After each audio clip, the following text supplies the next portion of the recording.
नहमदुहु व नुसल्ली व नुसल्लिमु अला हबीबिहिल करीम अम्मा बाद फ़औज़ु बिल्लाहि मिनश शैतानिर रजीम बिस्मिल्लाहिर रहमानिर रहीम। मेरे भाइयों, अर्ज़ ये करना चाहता हूँ कि आज के दौर में हम कहते हैं कि हम पे मुसीबतें क्यों आई हैं।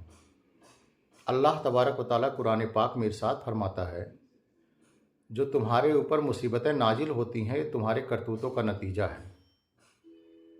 हम मुसलमान सिर्फ रह गए हैं, सिर्फ नाम के मुसलमान रह गए हैं, मोमिन नहीं रह गए। और जिस दिन हम मोमिन हो जाएंगे उस दिन समझ लो हम लोग का मुकम्मल ईमान होगा, इंसानियत अंदर आएगी। हम कुछ भी नहीं जानते, हम बस मेरा नाम जैद है, मेरा नाम फला है, मेरा नाम फला है, बस सिर्फ नाम के हम मुसलमान हैं। काम एक पैसे का मुसलमान का नहीं है। और लोग कहते हैं कि ये मुसीबतें क्यों आती हैं।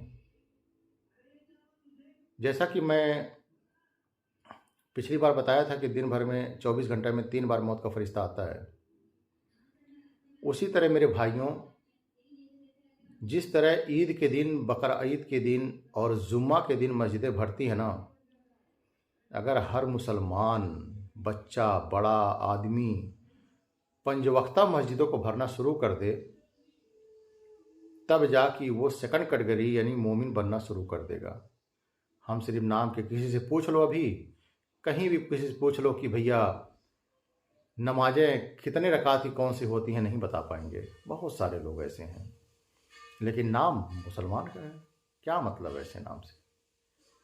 सब लोग आओ नमाज की तरफ। बेशक नमाज रोकती है बेहयाई और बुरी बात से, और आओ दीन की तरफ लौटो। जब दीन की तरफ लौटोगे मेरे भाई, तो फिर जो है कामयाबी कदमों को चूमेगी। समझ गए? मैं ये कह दूं कि ये औरतें कहती हैं ना कि हमारे बच्चे आजकल के बहुत नाफरमान हैं, नाफरमानी करते हैं हमारे बच्चे। जब बच्चा माँ के सिकम में आता है तो माएँ जो है दिन रात मोबाइल में बैठ के टिकटॉक देखती हैं और सोचती हैं बच्चा हमारा परहेजगार हो जाएगा। अरे पहले तुम अपने आप को संभालो औरतें। जब सिकम में बच्चा आ जाए ना तो टिकटॉक से दूर हो जाओ। तो मुसलमान की औरतें हो, मुसलमान की औरतें वो हुआ करती थीं कि जिनको देख के लोग इस्लाम कबूल कर लिया करते थे। आप मुसलमान की औरतें हो, दिन रात 24 आवर टिकटॉक में भिड़े रहते हो। लेकिन मैं ये नौजवानों से कहना चाहता हूँ कि मेरे भाइयों, आज हम दुनिया में हैं, 1 सेकंड में दुनिया से फौत करके अरवाह में चले जाते हैं।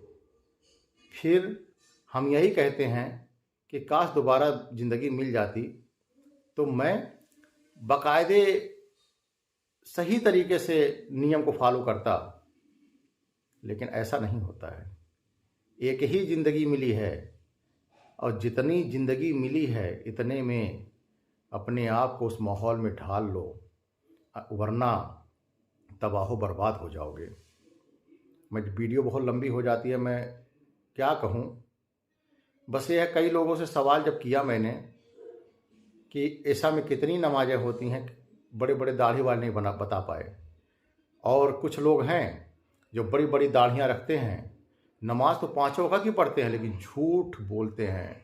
पहले का दौर था जब दाढ़ी वाले को देख के गवाह, अगर वो गवाही देता था तो बिना शक व शुबहा ये मान लिया जाता था कि हाँ ये सच बोल रहा है, झूठ नहीं बोल रहा है। ये चीज़ था। लेकिन आज के दौर में हम दाढ़ी तो रखे हुए हैं, नमाज 5 वक्त की पढ़ रहे हैं, लेकिन झूठ कहानियाँ बना रहे हैं, झूठ बोल रहे हैं, फरेब कर रहे हैं। क्या मतलब यार? इससे क्या मुंह दिखाओगे जाके रब ताला की बारगाह में? तो मेरे भाइयों, वापस लौटो और दीन को सीखो। जब दीन को सीखो तुम्हारे अंदर इंसानियत होगी, किसकी कितनी रिस्पेक्ट करनी है वो पता चलेगा।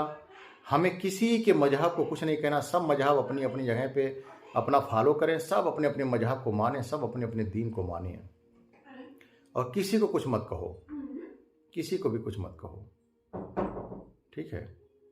बस अब मैं क्या बताऊं, जो है बातें बहुत लंबी हो जाती हैं, छोटी छोटी बातें करके बहुत लंबी हो जाती हैं। लेकिन यह है कि आपस में भाईचारा बना के रखो। आप जैसे हमारा क्या क्या मुल्क, क्या हिंदुस्तान था, हम लोग कितने मोहब्बत से रहते थे और कोशिश भी करते हैं रहने की, लेकिन खूब मोहब्बत से रहो आपस में। आपस में इख्तलाफ, लड़ाई झगड़ा कुछ मत करो मेरे भाइयों। ये संसार सबके लिए ही है। एक सेकंड में हम मर जाएंगे ना, हमारा वजूद यहाँ से ख़त्म हो जाएगा, हमें कोई जानने वाला नहीं होगा, हमको कौन जानेगा। हमारी सिर्फ हमारे परदादा तक हमारी नस्लें हैं, उसके बाद हमें कोई जानने वाला नहीं होगा कि हमारे दादा कौन थे, परदादा कौन थे। हमारा वजूद ही ख़त्म हो जाएगा। तो किस लड़ाई झगड़े में हम पड़े हुए हैं। मेरे भाइयों, लड़ाई झगड़े से दूर हो जाए हम लोग, और खूब अच्छे मोहब्बत से ज़िंदगी व्यतीत करके दुनिया से परवाह चल जाएँ। वो मालैना इल्लल बलाग, अस्तगफिरुल्लाह, अस्सलामु अलैकुम।